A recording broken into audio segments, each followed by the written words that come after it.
Bonjour et bienvenue donc sur ce nouveau Apocritique ciné, dédié cette fois-ci à un film de science-fiction américain, enfin allemand et américain, sorti en 94 et réalisé par Roland Emmerich, j'ai nommé Stargate, la porte des étoiles.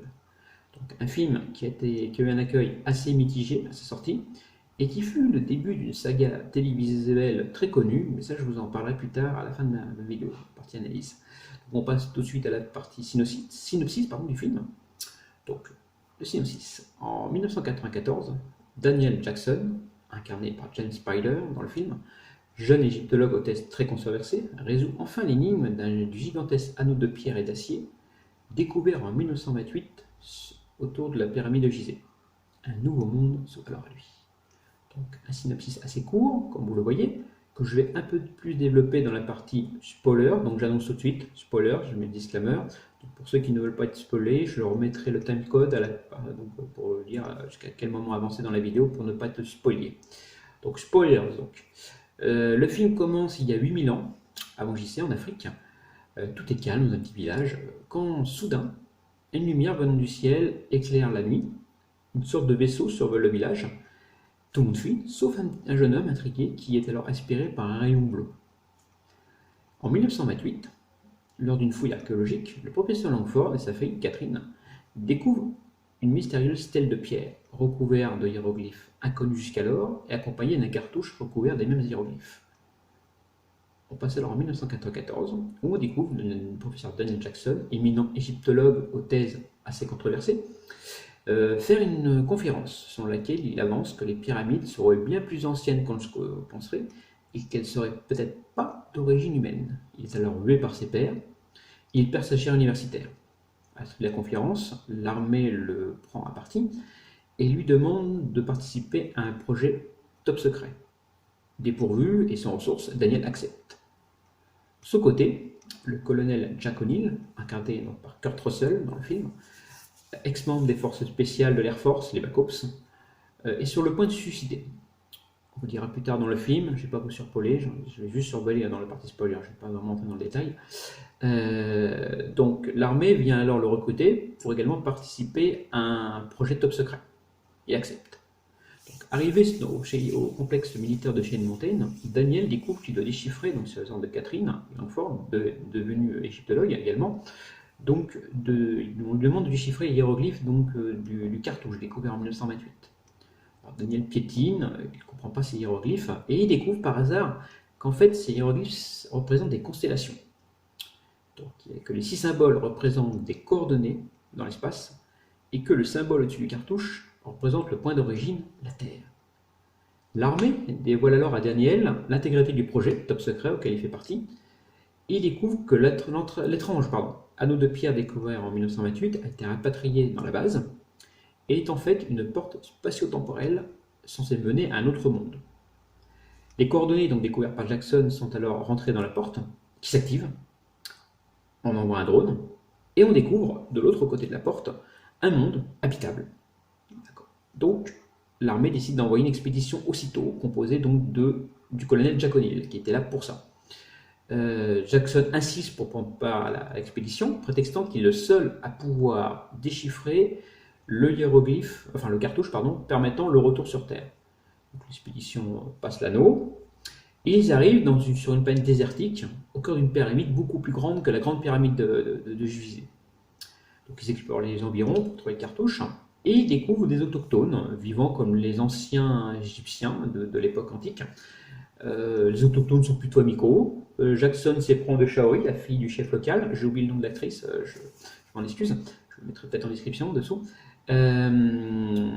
Donc il découvre, Jackson, très vite que Ra, donc le dieu Ra, le dieu solaire, est en réalité donc un extraterrestre qui est venu sur Terre il y a des millions d'années, mais qui en a été banni suite à une rébellion.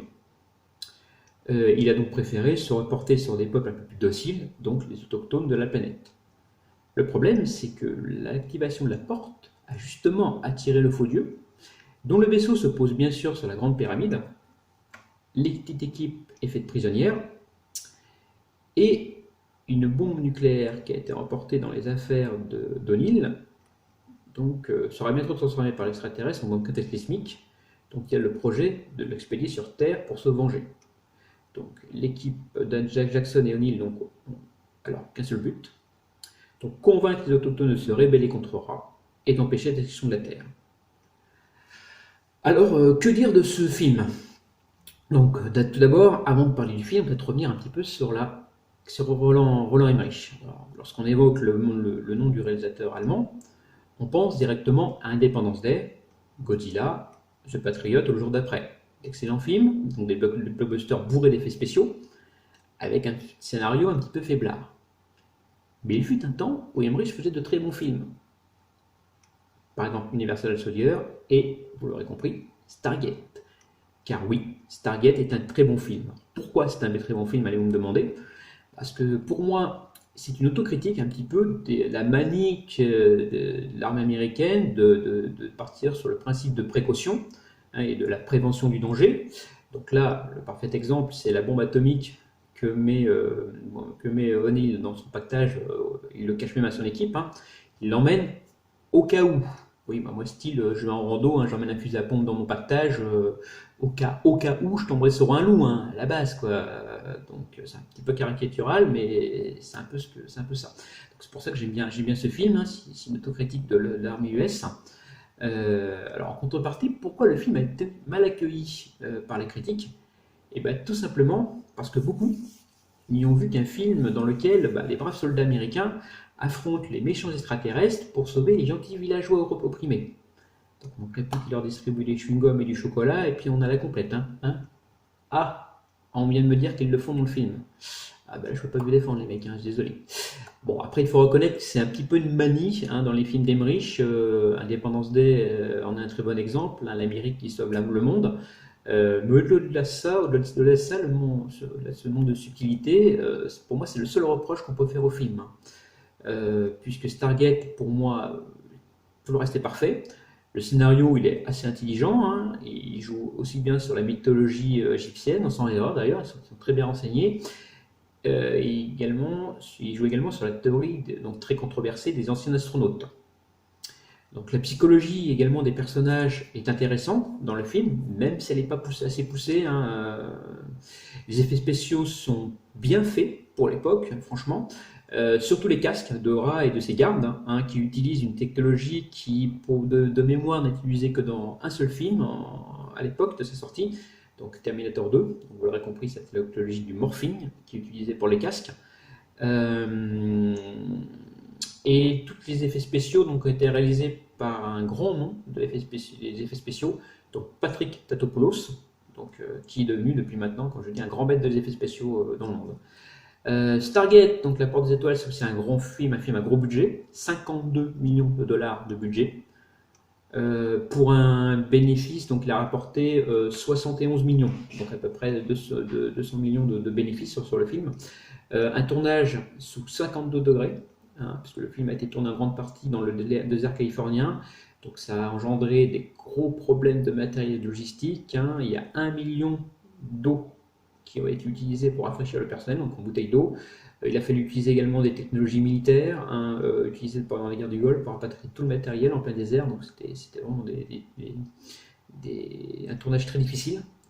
Mais surtout, le film, pour moi, parce que j'ai entendu le film, c'est qu'il a été le préquel d'une série TV devenue culte et qui a duré pendant 10 ans, qui a été diffusée pendant 10 ans à la télé, vous l'aurez compris, Stargate SG1, une série dont je suis un grand fan. Donc pour l'anecdote, pour revenir sur la série Stargate SG1, il faut savoir qu'après le film, quelques années après le film, Emmerich a revendu les droits de Stargate à la MGM, à la Metro-Goldwyn-Mayer, parce qu'à l'origine, Emmerich voulait faire 3 films, il voulait faire un triptyque, et ça ne s'est pas fait, il est parti sur d'autres projets, donc il a vendu ses droits à la MGM, qui donc en a fait une série, donc Stargate SG1, et qui a été déclinée elle-même en 3 spin-offs, donc Stargate Atlantis, Stargate Universe, Stargate Infinity qui est anonyme. A savoir également que depuis 2018, il y a une mini-série qui a été produite par des fans qui décrit ce qui s'est passé entre 1928 et 1994, donc qui est un préquel du film, baptisé donc Stargate Origins. Donc elle n'est pas disponible en français cette série, elle contient que 10 épisodes.